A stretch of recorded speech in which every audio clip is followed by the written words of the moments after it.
warahmatullahi wabarakatuh. Waalaikumsalam warahmatullahi wabarakatuh. Bismillahirrahmanirrahim. Alhamdulillahilladzi arsala rasulahu bil huda wa dinil haqq liyudhhirahu 'alad dini kulli wa kafa billahi shahida. Asyhadu an la ilaha illallah wahdahu la syarika lah. Asyhadu anna Muhammadan abduhu wa rasuluh. Wassalatu wassalamu ala asrafil anbiya'i wal mursalin wa ala alihi wa sahbihi ajma'in, amma ba'du. La haula wa la quwata illa billahil aliyyil azim. Wa qala rabbi ishrah li sadri wa yassir li amri wahlul 'uqdatam min lisani yafqahu qawli. Yang terhormat dan kita hormati bersama Ketua Takmir Masjid As-Sakinah beserta jajaran pengurusnya, seluruh jamaah, seluruh warga, seluruh pejabat, semua yang dirahmati Allah. Jamaah Bapak Ibu yang dirahmati Allah, mari bersama-sama kita aturkan syukur kehadirat Allah Subhanahu wa taala. Kita tandai dengan mengucap takbir hamdalah, alhamdulillahirabbil alamin. Alhamdulillah, pagi ini kita diberikan oleh Allah serangkaian rahmat nikmat berupa serangkaian ibadah, mulai dari sholat tahajud, sholat tahiyatul masjid, sholat qabliyah subuh, subuh berjamaah, berzikir, sampai majelis taklim. Ini nikmat besar. Mudah-mudahan ini semuanya diterima dan mendapatkan ridho dari Allah Subhanahu wa taala.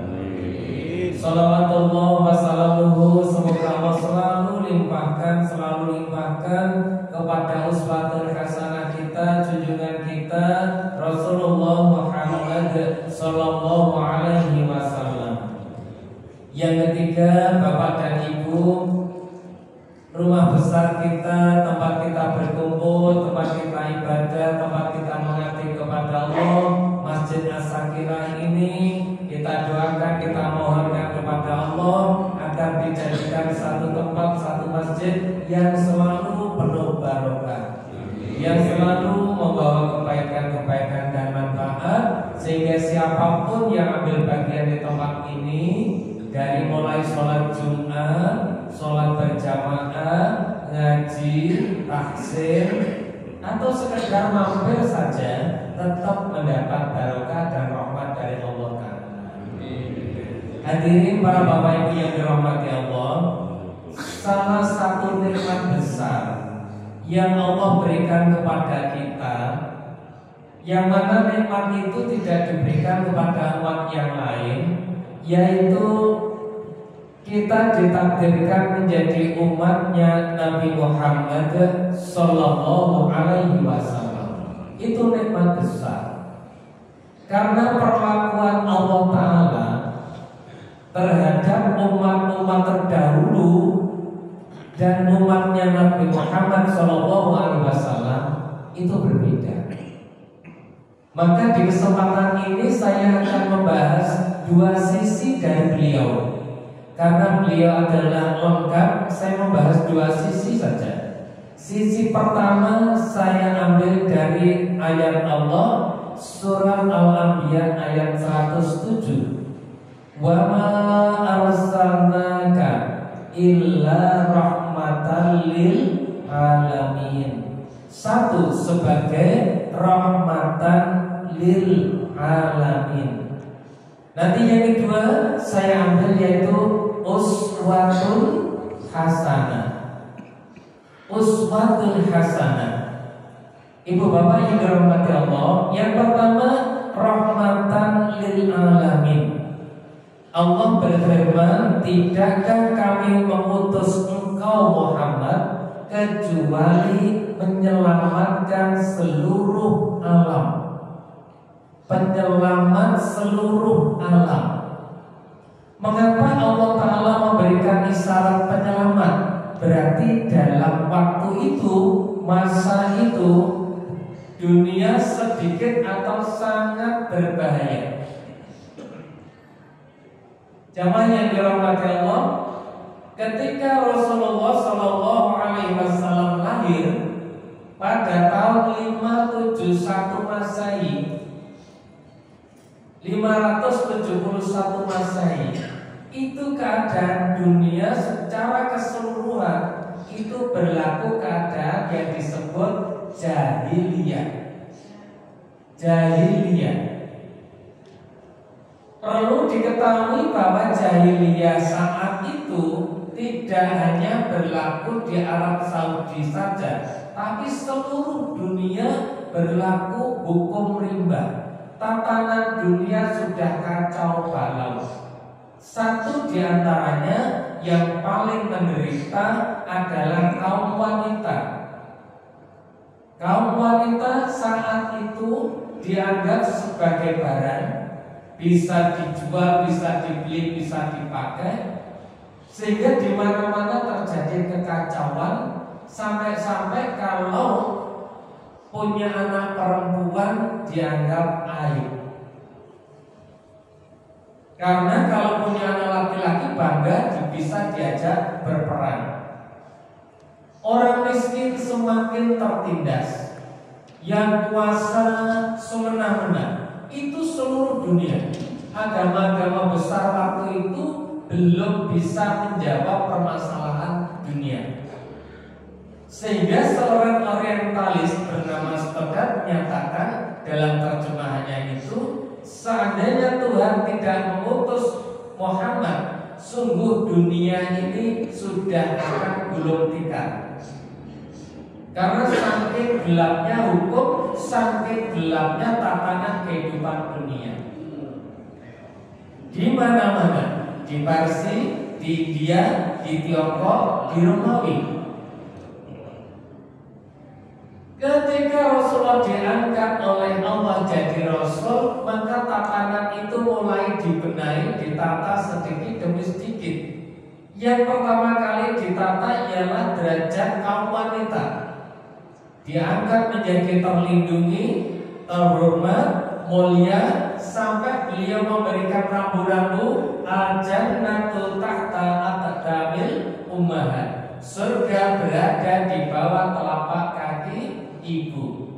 Artinya kalau pengen mencapai surga harus berbakti kepada Allah dan kedua orang tuanya, khususnya ibu. Tahapan kedua yang ditata ialah fakir miskin. Ekonomi ditata oleh Rasulullah. Yang kaya tidak boleh sombong, yang kaya tidak boleh mikir, tetapi yang kaya menyantuni yang miskin dalam bentuk zakat, infak, sedekah, dan sumbangan yang diberikan. Yang miskin tidak boleh sakit hati, tapi mendoakan kepada si kaya. Sehingga saat itu perekonomian di negara Madinah betul-betul perekonomian yang sejahtera, tertata rapi, dan ada kehidupan yang betul-betul harmonis. Wanita terhormat, laki-laki tidak boleh semena-mena, kemudian yang fakir mendoakan si kaya, yang kaya memperhatikan nasib si miskin. Akhirnya negara Madinah sejahtera. Menurut catatan, banyak negara-negara di luar Madinah untuk nafsu kawruh. Bagaimana menata ekonomi sedemikian rapi, sedemikian sejahtera. Bapak dan Ibu yang dirahmati Allah, rahmatan lil alamin. Sehingga setelah Rasulullah diangkat jadi nabi, jadi rasul, dunia ini secerca harapan. Ada harapan untuk hidup, untuk bangkit, untuk tidak gulung tikar. Itu yang pertama. Yang kedua, Ibu dan Bapak, sebagaimana sering saya aturkan, perlakuan Allah terhadap umat-umat terdahulu itu kalau didakwahi nabinya, dinasihati nabinya, kemudian membangkang, Allah memberikan hukuman saat itu juga. saat nabinya masih hidup. Contoh, umatnya Nabi Nuh alaihi salam didakwai membangkang, diajak membangkang. Akhirnya oleh Allah dihukum dengan banjir, dan itu masih bisa disaksikan oleh nabinya. Seluruh umat manusia habis, tinggal yang beriman saja. Umatnya Nabi Musa, ada Fir'aun membangkang, memusuhi Nabi Musa. Apa yang terjadi? Umatnya ditenggelamkan oleh Allah di laut, habis.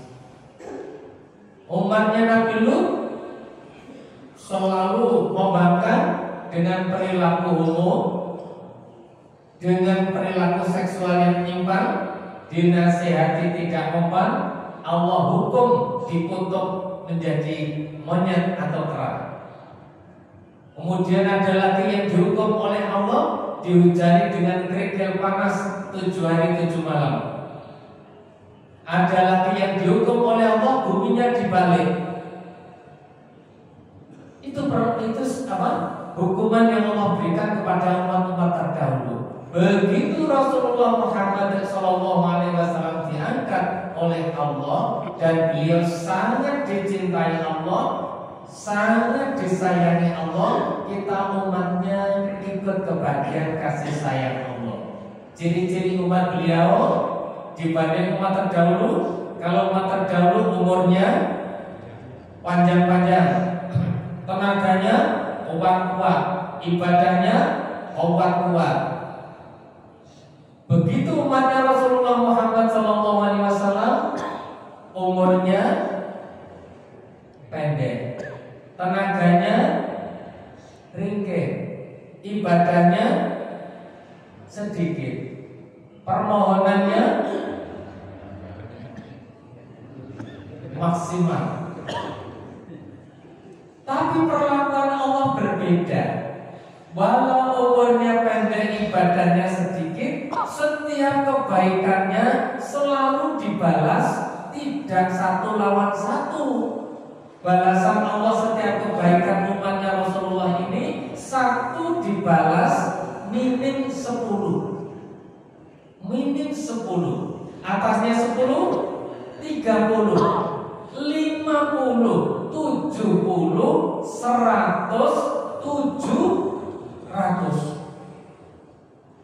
Apalagi yang hubungannya dengan harta. Karena harta itu Allah tahu bahwa harta itu kecintaan manusia yang dicari siang malam. Tapi harta yang dicintai itu mampu dan mau diinfakkan di jalan Allah, Allah tidak main-main. Balasannya 700 kali lipat, baik di dunia maupun nanti di akhirat.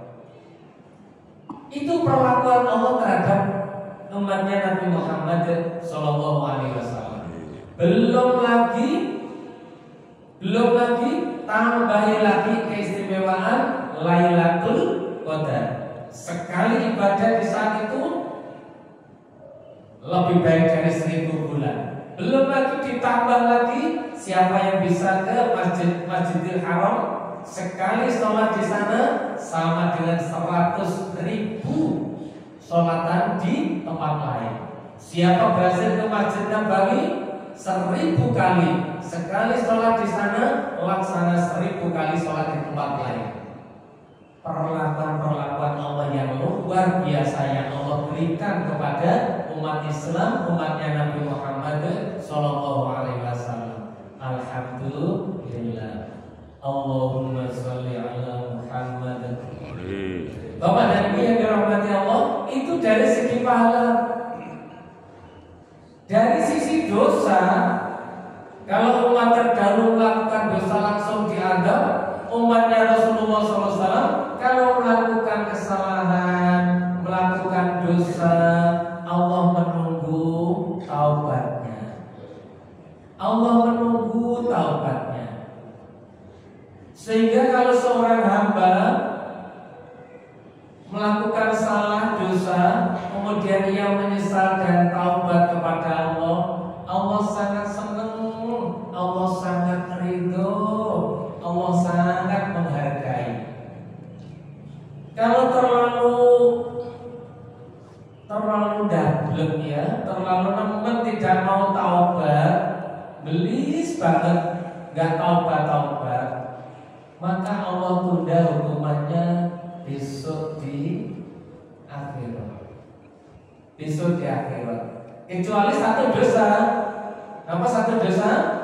Yaitu durhaka kepada orang tua, ibu dan bapak. Kalau ada seorang anak yang selalu membuat sakit hati orang tuanya, dikit-dikit jual warisan, padahal belum dibagi. Itu di dunia sudah kelihatan hidupnya sulit sekali, apalagi besok di akhirat. Makanya ibu dan bapak, kita berdoa mudah-mudahan kita dan anak turun kita menjadi anak-anak yang birrul walidain, anak-anak yang selalu berbakti kepada Allah dan kedua orang tuanya. Para bapak ibu yang dirahmati Allah, sedemikian makanya beliau disebut rahmatan lil alamin, penyelamat seluruh alam. Lah coba seandainya ada orang selingkuh terus jadi monyet, ada orang berzina jadi monyet, ya tentu di tempat sana ya ada monyet. Bapak ibu yang dirahmati Allah, sekarang sudah rahmatan lil alamin jelas. Saya akan mengambil satu lagi yang namanya uswatul hasanah. Ini Allah jawab dalam surat Al-Ahzab ayat 21. A'udzu billahi minasyaitonir rajim. Bismillahirrahmanirrahim.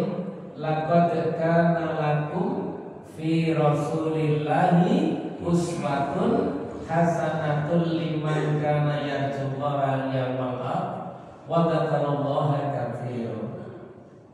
Sungguh telah ada bagi kamu pada diri Rasulullah itu teladan terbaik. Bapak Ibu, beliau itu kepala negara terbaik. Beliau itu panglima perang terbaik. Beliau menjadi suami terbaik.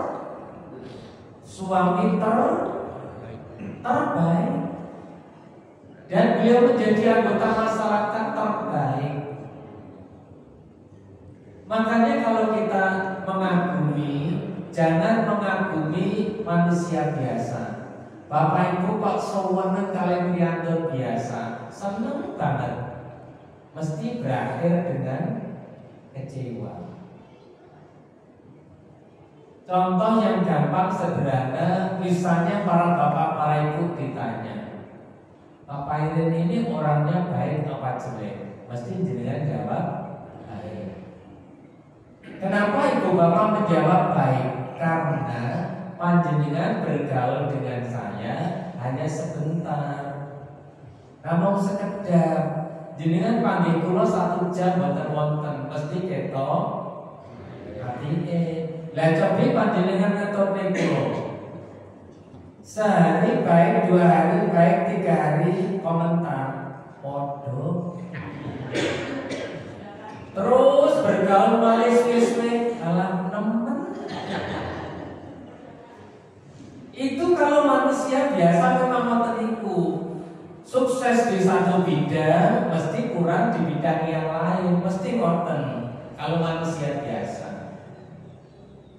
Tapi kalau Rasulullah Shallallahu Alaihi Wasallam, kula jenengan bergaul dengan beliau sehari, menemukan kebaikan sehari. Bergaul sepekan, menemukan kebaikan selama itu pula. Bergaul 1 bulan, menemukan hikmah dan kebaikan makin banyak. Sehingga orang-orang kafir, orang-orang musyrik yang memusuhi beliau itu kadang-kadang kecelek. Ada yang memprovokasi, Muhammad itu orangnya begini, jahat-jahat ini. Begitu diteliti betul, didekati, yang ditemukan hanya kebaikan dan kebaikan. Karena memang beliau uswatun hasanah. Dari segi kedermawaannya sudah jangan tanya. Dari segi kebijakannya, dari segi kearifannya memang lengkap uswatun hasanah. Dan satu-satunya nabi di dunia, nabi di jagat raya ini yang memberikan keteladanan lengkap sejak dalam kandungan, lahir, tumbuh, jadi anak, remaja, masuk ke usia rumah tangga, jadi rasul, jadi pemimpin, sampai akhir hayat. Yang lengkap hanya beliau. Mulai dari Nabi Adam sampai Nabi berikutnya, tidak ada yang lengkap. Keteladannya tidak ada yang lengkap. Kalau nggak kurang dari sisi pemerintahnya, dari sisi rumah tangganya, dari sisi mana mesti tidak lengkap. Rasulullah SAW lengkap hari demi hari, semua bisa dicontoh. Baik ucapannya, kecontohannya, perbuatannya lengkap. Makanya kalau pengen mencari contoh teladan, bukan sisanya lagi. Menghadapi masalah yang sulit, menurut Rasulullah gimana? Oh boleh, ya sudah boleh. Menurut beliau dilarang, ya sudah dilarang. Baik, Bapak Ibu yang dirahmati Allah, saking lengkapnya dalam keteladanan, sekarang saya ambil yang bisa dicontoh dan mudah. Apa itu? Sifat-sifat beliau. Kita sadari bahwa beliau punya sifat mulia 4, yaitu siddiq, amanah, tabligh, fatonah. Siddiq artinya benar dan jujur. Amanah bisa dipercaya.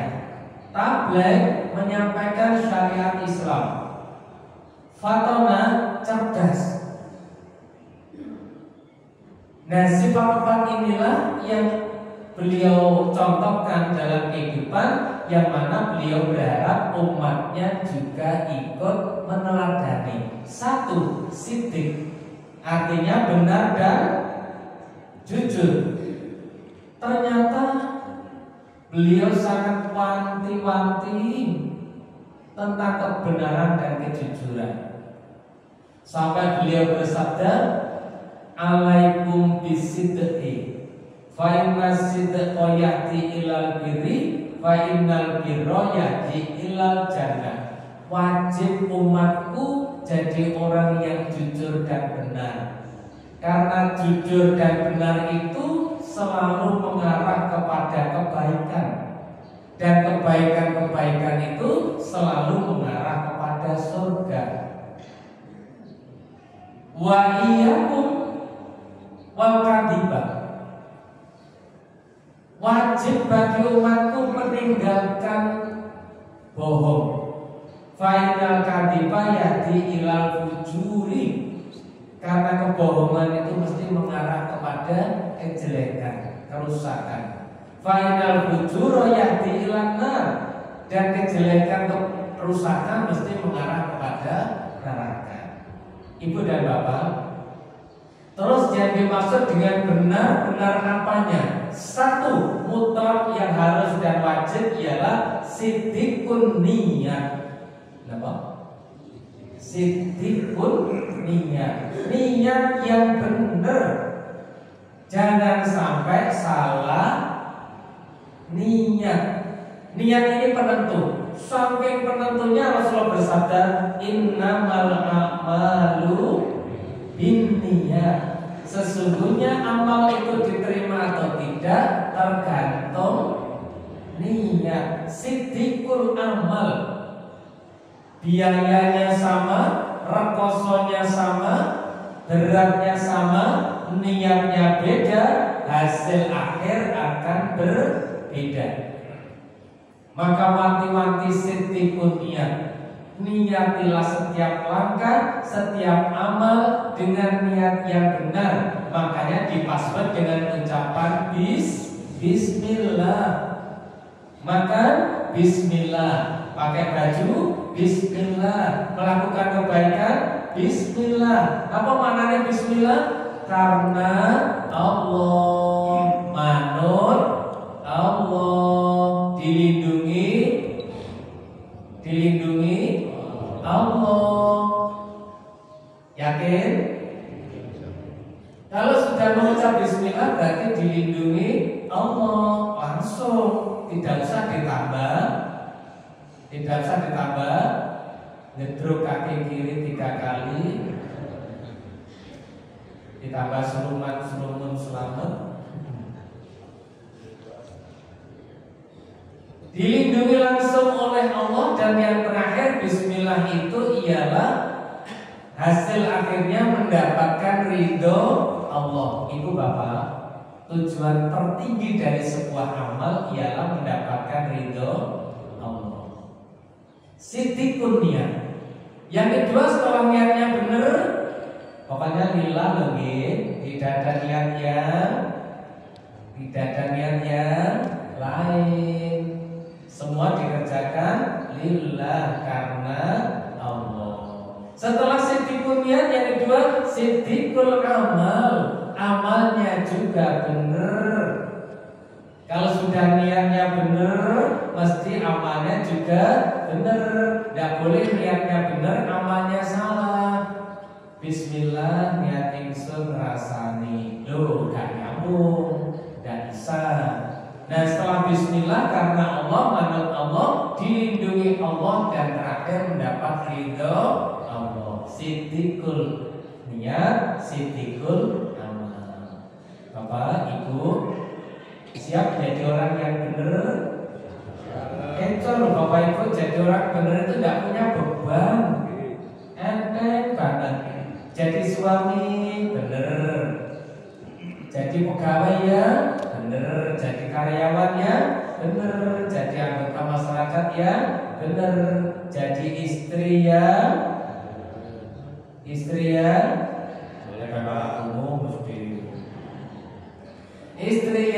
benar. Dan pun istri yang benar, siap jadi istri yang benar. Istri yang benar nomor 1, kalau dipandang suami menyenangkan. Dipandang suami menyenangkan. Dalam bentuk apa?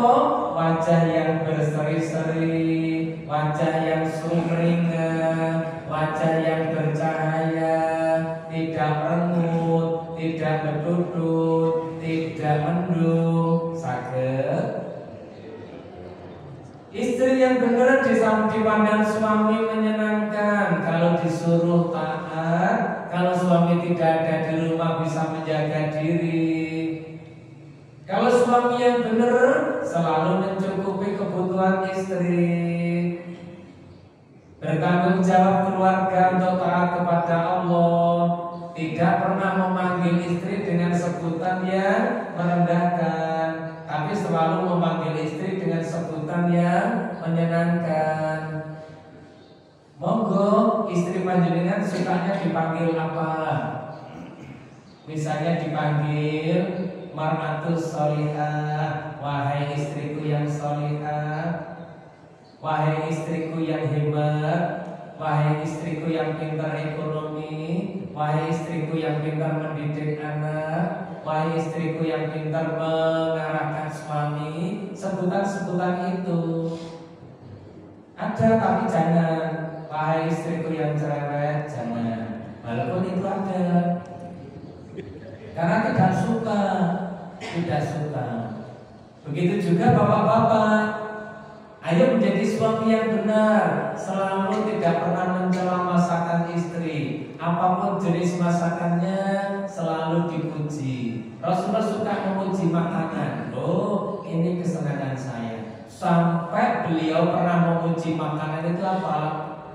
Cuka adalah lauk terbaik, atau lauk terbaik adalah cuka. Pernah mendengar kamu itu? Nah, ternyata beliau suatu saat mau sarapan itu tidak ada lauk apa-apa sama sekali kecuali adanya cuka. Beliau bersabda, lauk terbaik adalah cuka. Jadi seandainya kita pas dihidangi atau diberi suguhan apa saja oleh istri, dipuji, alhamdulillah. Jangan bening adalah kesukaan saya. Alhamdulillah, ini kesukaan saya. Nah, apa itu? Istri yang benar, suami yang benar.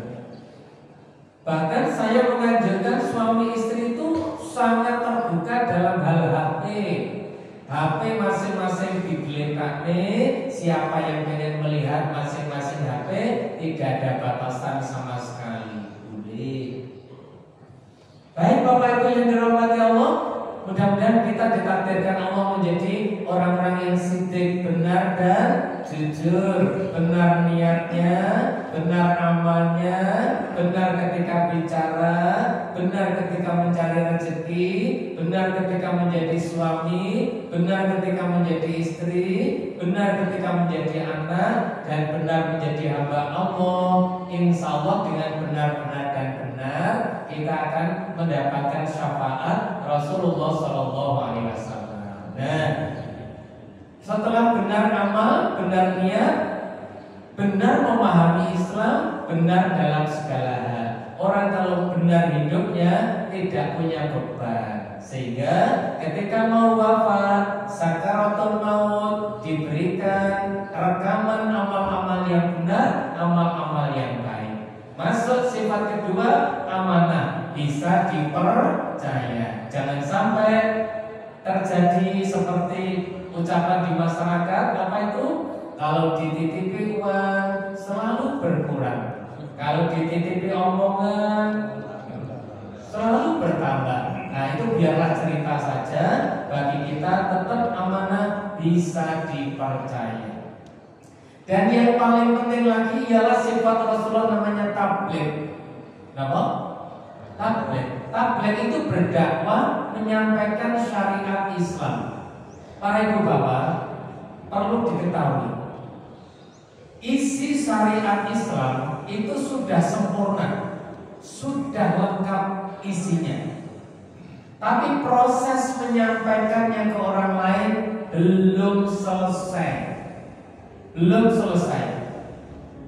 Rasulullah SAW menyampaikan syariat Islam ke orang lain, orang yang belum mengerti, itu berat. Taruhannya nyawa, penderitaannya panjang karena menyampaikan syariat Islam ini. Dan itu belum selesai. Beliau memerintahkan kita untuk meneruskan. Seandainya Rasulullah dulu itu mutung atau berhenti karena penderitaan, beratnya dakwah seperti ini, saya tak berhenti saja, mau pengen diri saya dan keluarga saya. Tentu rahmatan lil alamin itu tidak nyampe kepada kita. Maka karena penderitaan beliau yang berat dalam berdakwah itu, mari kita lanjutkan untuk menyampaikan syariat Islam dari sisi masing-masing. Orang yang menyampaikan syariat Islam ini dalam Al-Quran surat Muhammad ayat 7, Allah berfirman, Ya ayyuhalladzina amanu in tansurullah yansurkum wa yusabbit aqdamakum. Hai orang-orang yang beriman, jika kau menolong agama Allah, sungguh Allah akan menolongmu dan Allah akan menguatkanmu. Gitu. Dan terus berdakwah menyampaikan Islam ini tentu sesuai dengan bidang, karakter dan kebiasaan masing-masing. Kepada siapa? Siapa saja. Di mana? Di mana saja. Kapan? Kapan saja.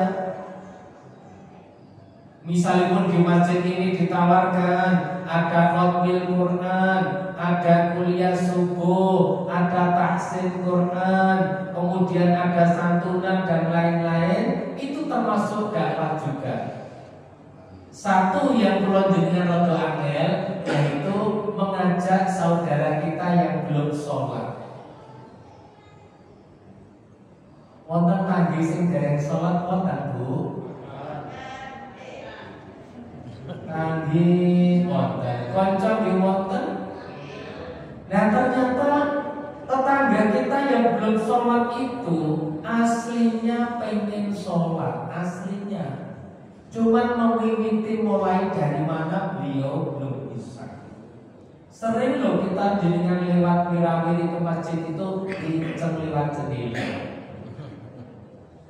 Dilihat lewat jendela, yo kancaku ahli sholat dipek-pek dhewe. Aku kok gak dijak, aku kok ora diwarai. Niku benjing kok sampai sedo wafat. Dereng nglakoni sholat ditanya oleh Allah, "Fulan, kenapa kamu tidak sholat?" "Duh Allah, terus pundi kula ajeng sholat? Jamaah masjid asakin niku pinter sholat dipepek diri. Kula mboten nate dijak kok diwarai, dijak mawon mboten. Kula ngenteni tapi mboten dijajah. Sing kono ngenteni, sing kene sungkan." Akhirnya nggih rujak sentul. Napa rujak sentul? Sitok ngalor, sitok idul, ora ketemu. Nah, mbok bilih ngeten Bapak. Nggak ada konco kenalan di bahasa bebas. Dan isi awake dhewe iki sembarang wis cemepak kok sajae sitok sing durung. Napa Pak sederek? Iku lho persiapan kampung akhirat kok durung. Salat maksudnya nggih. Pas jenengan ngendikan ngoten lha kok hidayahe Allah turun mak jelek. Iso bener dawuh jenengan. Anak wis mapan, omah wis mapan, sembarang wis duwe. Kok aku jek sembrono ngene piye? Nggih pun kula tak derek jenengan. Terus Jumatan, damel pembina apa mungkin Jumatan?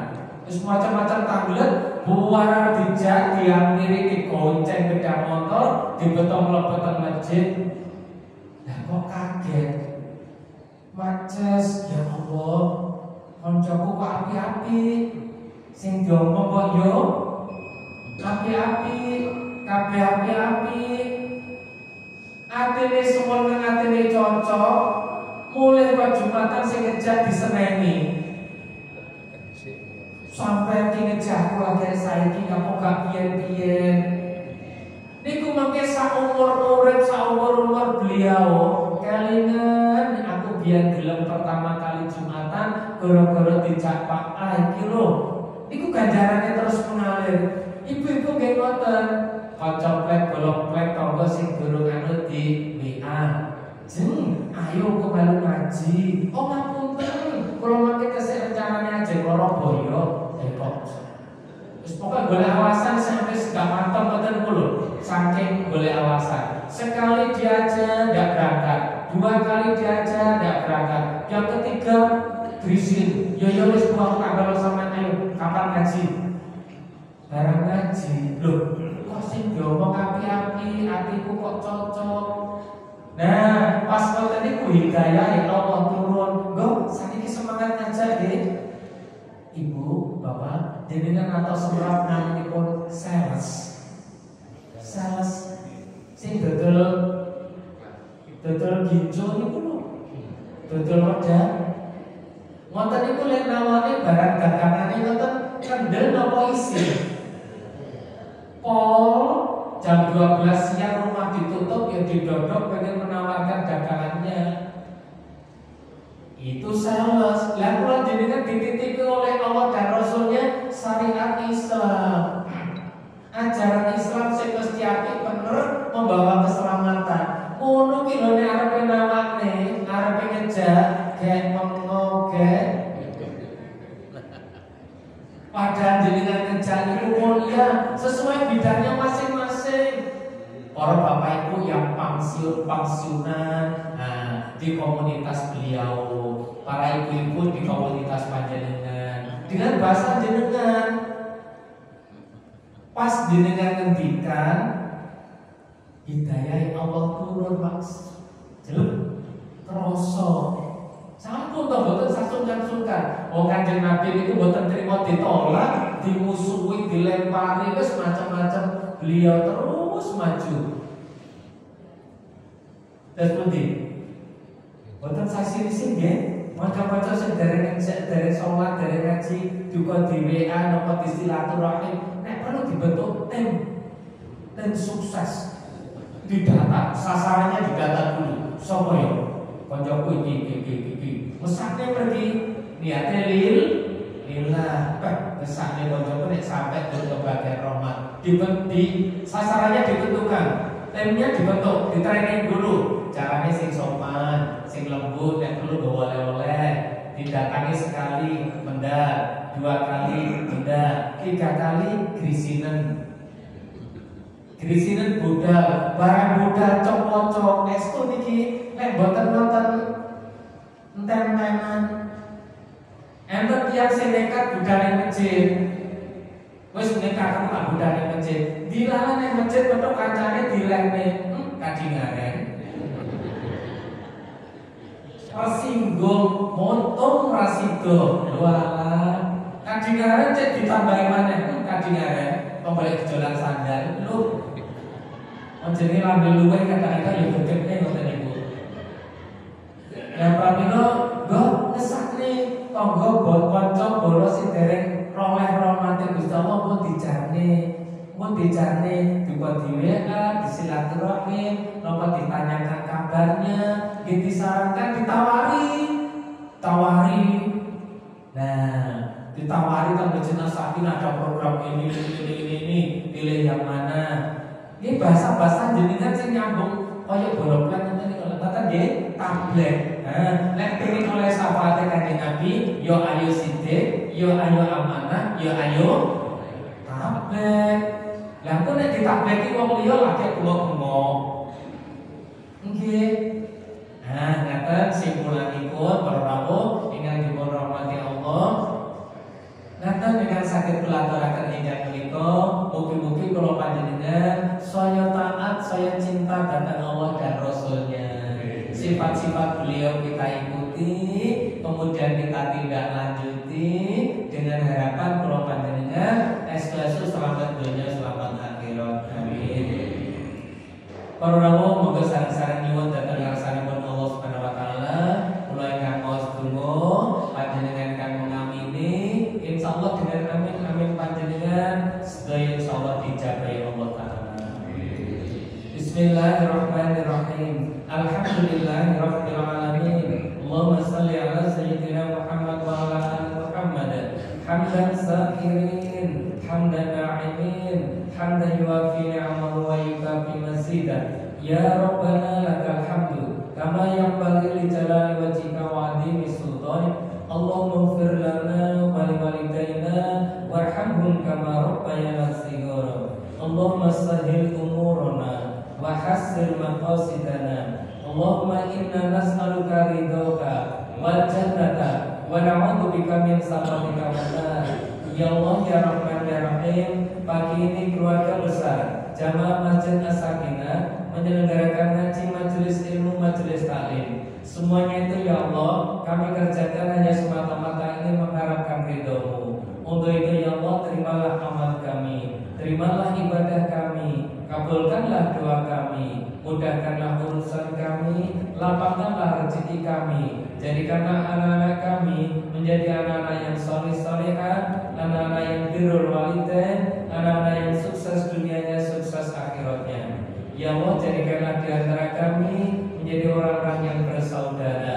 Jauhkan kami dari perpecahan, jauhkan kami dari permusuhan. Ya Allah jadikanlah rumah tangga kami rumah tangga yang sakinah mawaddah warahmah, mengikuti jejak Rasulullah Muhammad SAW, sehingga kami dalam bertindak selalu benar niat, benar amal, benar hanya ingin mengharapkan ridho-Mu. Ya Allah, hanya kepada-Mu kami menyembah dan hanya kepada-Mu kami mohon pertolongan.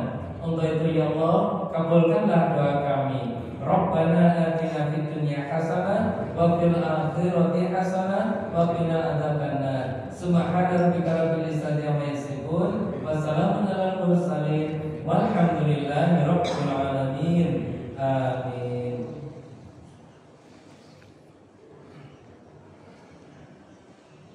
Hadirin para bapak ibu yang sangat kula hormati, wabile wonten atur kula ingkang kirang sae kula nyuwun agungipun pangapunten. Wabillahi taufiq wal hidayah. Assalamualaikum warahmatullahi wabarakatuh. Waalaikumsalam.